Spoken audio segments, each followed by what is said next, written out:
No, the man should always do the approaching. I think, for ladies, like, your only job is to open the door. Everybody gives everybody headaches. It's part of it. There's no perfect person that's going to be like... Picking your person is like picking your struggle, because if you did like them enough, it wouldn't be a problem to explain it. Welcome back, everybody. It is I, KhunShawn, and we are back here at the Walkabout Studio in Da Nang, Vietnam, and we are here with episode 3 of the Khun Camp Podcast. Amazing! We got sound effects. And I'm here with a special guest from the U.S. Please introduce yourself to the lovely people today, ma'am. Hi, I'm Rachel. I'm from Michigan, Detroit, Michigan. Woo! What up, though? Detroit, baby. Yeah. If you guys remember episode 2, we had Franzi on. Shout out to Franzi. And we were talking about, of course, online dating. And a lot of her issues when it comes to online dating is ghosting. Mm-hmm. But we got a professional ghoster here today, everybody. Let's go. Are you saying I'm a Libra? Because I am. Amazing. Actually, because we don't have a lot of time because Rachel's very busy. I would love to hear about your dating experience and, what is like a common reason why you end up actually ghosting some people versus wanting to be with somebody and then maybe things fizzle out. Can you give some like experience on that? I think if it's a toxic pattern where maybe every time you try to talk things out, they end up roping you back in, that's a good time to ghost somebody, For sure. At some point, you got to choose yourself. That one's very familiar specifically. Like, I see that in those relationships where people actually have to, like, sneak out of the house, like, pack their bags and they leave. Mm-hmm. So that's a very, very similar. I can understand that one for sure. But just for the people, because there are a lot of people that, like, they don't understand why people ghost. That's why we're asking the question. So for me, in my experience, when it comes to ghosting, it's been interesting. A lot of people say, like, I have an avoidant attachment style. Mm-hmm. So I'd like avoid situations, which it's true in a sense. Like, if I know, from my perspective, I could have like 3, 4, 5 reasons why I did what I did or what happened within my perspective, right? And then this other person has their reasons why stuff has happened, or they have an idea of why I've done things. But I personally just stopped seeing the need to explain it. It's like, I could explain it and then it can turn into like bigger than what it really needs to be. Mm-hmm. But that's also like who you're dealing with. Do you have any relation with anything like this? I think it depends on how much you like that person, because if you did like them enough, it wouldn't be a problem to explain it. I think that's like an effort thing, because like relationships take a lot of emotional effort. Oh, for sure. Yeah. For sure. If you didn't feel the need to explain it, they probably just weren't important enough. And then like when you phrase it that way, I know there's going to be some people that are like heartbroken or something. And it's like, I don't. Yeah, true. It's like, I don't necessarily not see it that way. I can for sure see it that way, right? When you put in effort, but you put in a lot of effort and it might not be reciprocated. Mm-hmm. I can see that's also another reason to ghost. It's like this, that, and there's like the truth, your perspective, my perspective, the truth, what really happened. And, I have no issues whenever like we come to a conversation about something. And even if we agree to disagree, I think that's fine. At least you come to some type of understanding. Unfortunately, it don't always work that way. Yeah, it really don't. And truth is subjective. Oh, for sure. People's perspectives are not a reflection of you. People's decisions are not a reflection of you. And the only person that you have control over is you. So, I think that it's easy to take a lot of things in relationships very personally. But a lot of people's actions are just a reflection of the way they see and value themselves. And that's not your fault. I know exactly what you're talking about. Have you ever felt the need to try and correct somebody with that type of thought pattern where they think they're right, even though that's not the case and it's not even a right or wrong, but the way that they view it is very just skewed in only one narrow mind? Yeah, I would say like my first boyfriend, I think that he had a very low perception of himself, and I spent a lot of the relationship trying to change it, and it just never worked. And his response a lot of the time would be like, literally, this is just how I am. And there's a point at which like you just have to, accept that people are the way that they are. It did give more understanding into the dilemma, which is like I've heard this as well from one of our guests. It's like it's self-sabotage, but in this way it almost feels like, well, that's the way I am and that's just how it is. Like, is that what it felt like as well? Yeah, that's exactly how it felt like. I was like, oh, well, that's that. Okay, so you actually were like, you know what, let me just move on. No, I tried a lot, like repeatedly. Like there's an extent to which like the person themselves has to do the work. For sure. Like you can't do it all for them. It's not possible. And I think women have a lot of empathy, and it's easy, like when it's someone you care about, to put in a lot of emotional labor, but it's not always worth it, unfortunately. And I'm glad you're here. Thank you, Rachel, for coming and like sharing this as well, right? I'd love to hear more about this, actually. Like, how much effort, in your opinion, would you consider is too much effort when you're trying to assist someone that you say you care about, you're in a relationship with? It's like you want the best for this person, but they might not even want the best for themselves. So when do you like, what is that line for you? I mean, there's a point to which like you're putting out so much that you're harming yourself. So, probably before that, somewhere before that would be great. And then also like, who is this person to you? Like, is this a situationship? Is this a boyfriend? Are you married? I think those are all things that come into play. If you're married, I feel like, it's all or nothing. So hopefully it's all, if you're married. Better or for worse is the vow. It's interesting. Have you ever been in a long-term relationship where marriage was on the table? Mm-hmm. What is the thing that stopped you from going with the yes? Thinking about spending my whole life with them. Damn. I was like, my whole life? That's a long time. That's a long time to deal with this. Shit. Let's pivot a little bit. We're going to talk a little bit about like the nomad life, nomad lifestyle, nomad dating. We shared a little bit before we started. For some context and background, like how long have you been nomading? So I've been nomading on and off since 2021. Okay. I did like my first stint in South America. I did Argentina, Colombia, and Brazil. And then I went back because my job had a return to office. Oh. Yep. They got me. Uh-oh. But I made it back out last year around February. So now it's been a year and a few months. Yeah. Have you ever noticed like a change within yourself when it comes to pursuing relationships, whether it's platonic or romantic, during like this travel stay? Yeah, there's a lot of changes because the lifestyle is different. You're not always in one place and you're constantly meeting new people. You're always moving, so there's not the same like sense of stability. And like I said earlier, it can make things feel more rushed. So it's like you meet someone, they're going to be gone in a few weeks, or you're going to be gone in a few weeks. So it's like, what do we do with this? Yeah. Yeah, it's I mean, at that point, is it a situationship or what? Right. It's like, how serious do we take this? And, nomading, like, you're going to meet more people. Absolutely. Yes. And there's a lot of hot people out here. Oh, yeah, absolutely. There's a buffet over at the beach. Right. Every day. Yeah, it's like choice, right? There's many choice. There's a lot of options because we talk about this pretty frequently on the pod, right? Like modern dating with the apps and versus traditional, like meeting somebody cold approach. Where do you lie personally on that conversation of dating apps or in person or gatherings? Or I know what you are, but okay. share it with the people.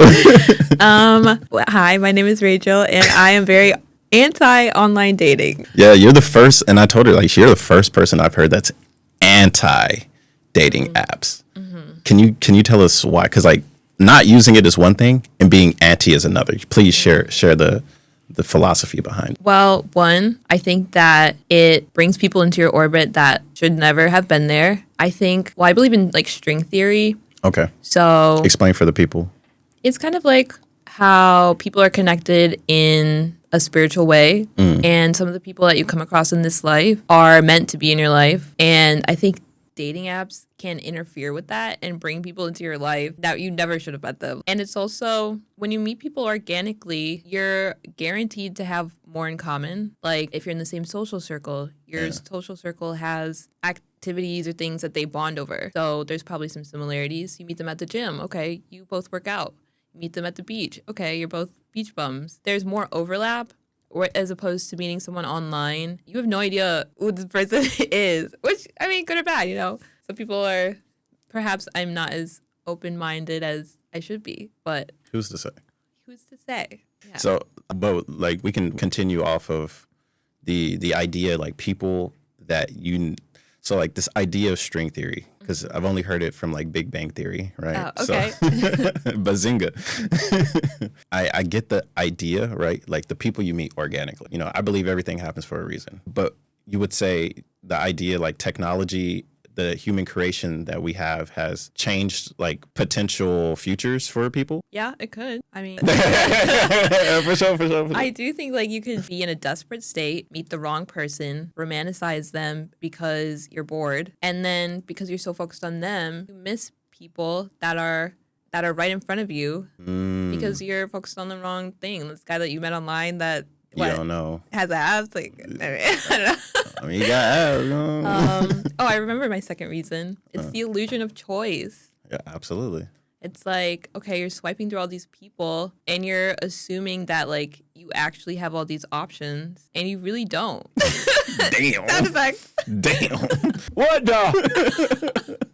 Are you just pressing a different one each time? You said this, right? The illusion of choice on top of like you have so many options, right? And a lot of people, they get confused on having so many options. Because they have so many options, they don't want to settle. Little do they know it's like you might be better off if you do decide to settle with that person that might be giving you a little headache, because newsflash, like everybody gives everybody headaches. It's part of it. There's no perfect person that's going to be like, they cured everything. Yeah. I'm perfectly fine now. Like this relationship partner that I met, I can't live without them. Like for some people, sure, maybe you're like the one in the quadrillion billion that have that. But even then, there's still going to be problems in that because you're a human being and they're a human being too. They're not perfect. Yeah, Neither one of I you think, are. like dating or picking your person is like picking your struggle. Like you're gonna struggle with something, so you know, pick something that you can tolerate on a day-to-day basis. Yo, you cooking. Actually, I heard this story from, there was an influencer. He was talking about how his dad taught him how to understand getting in a relationship with a woman. So his father was married. I think they're still married, but they've been married over a decade, right? And basically Marcel, shout out to Marcel, he was saying, this is his father speaking to him. Marcel, all women are going to give you headaches. You just need to find the one that's going to give you the least amount of headaches. I thought that was some of the realest shit. Yeah, that's real as heck. But like, it's so true that, you know, a lot of people get caught up on the facade, the illusion. I think it's been sold to people from like people that start with a D, ends with a ISNY. You feel me? That have this idea of, oh, true love's first kiss. Oh, you wake up sleeping beauty. Oh, my prince is here. He's going to take care of everything for me. And it's like, I mean, you can get close to Prince Charming, but real life Prince Charming has so many options. Yeah, and notice how the movie ends like once they kiss. they don't really show the real part. Yeah, Like, what happens next? what happens next? And it's like this illusion of choice on top of like not settling. And then this idea that your ideal partner is one swipe away. It's not this person. It's maybe the next person one swipe away. It's like you really got to like pick that struggle, like you said. Like that's so real. Yeah. That's so real. When you go into any type of relationship or like date or anything, do you go in with a checklist? No. So you just meet people where they are and you just observe and... Yeah, it's more like intuition. Like I feel like I know pretty much immediately. And I think I actually don't go on a lot of dates because of that. Well, one, I don't like going on dates with people that I don't know, you know, like that you haven't been in my vicinity for, you know, more than a few times. For sure. And, you know, after a few times of meeting someone like on a personal level or like a friendly level, you get enough to see like if a first date was even on the table, right? So yeah, like based on that, like I don't go on a date unless I'm actually interested. Also, I just like I don't have the energy. She cooking. I don't. I'm not like the experimental type. Like Amazing. yeah. So, and I know that's not like a lot of people go on dates for fun or whatever. Some people go on dates just to kill time. Exactly, because they're bored. No, I ain't got time for that. Do not approach Rachel because she will approach you if she's interested. No, you should still approach me. But Oh, okay. Never mind. Forget what I said. Excuse me. No, the man should always do the approaching. Ooh, so we had this conversation on the last pod. Mm-hmm. Would you approach if you were really interested? I would approach in a very indirect way. Like, okay. So you know how on the beach there's like the calisthenic bars, there's all these like buff guys like standing around. Yeah. Okay, my approach might be to jump on the bar, be like, oh my gosh, this is so hard. Like somebody teach me something. And I'll be like, hey, do you know any tricks? Hey, But like, I'm not gonna be like, will you go out with me? Or like, can I get your number? No. fellas, write that down. Write that down. Write that down. She just gave you the blueprint. She just gave you the blueprint. Or you're in the gym. Okay. And there's a little 5-pound weight. You take it. You go up to the guy and you're like, "Are you using this?" Meanwhile, he has like those 60s in his hand.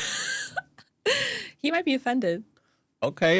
Nah, I mean, if he is, he's probably not the guy you should be trying to approach then if he gets offended over that. But Yeah, but no, actually, I would love for you if you could help out all the single men out there, all the single men that are struggling. Like, I talk to a lot of successful guys, but they have a hard time because there's so much in their head.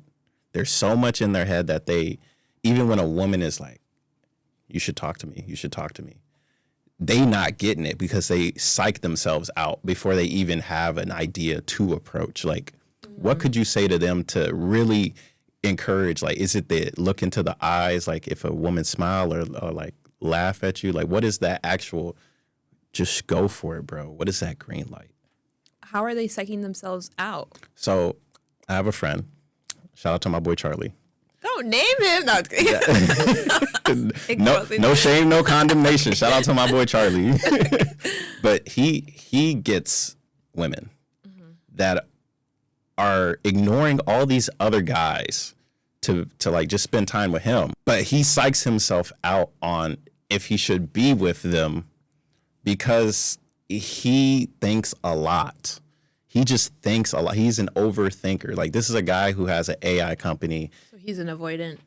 Would you say that's avoidant? That sounds avoidant to me. So is there a way that you can get through the avoidance to like give a green light? Do you think that's possible or? The woman Yeah. give an avoidant man Yeah. a green light. Yeah. Why would you give an avoidant man a green light? Some women are attracted to avoidant men. I mean, you got to help them out, Rachel, if you have something. I think a man is either available or he's not.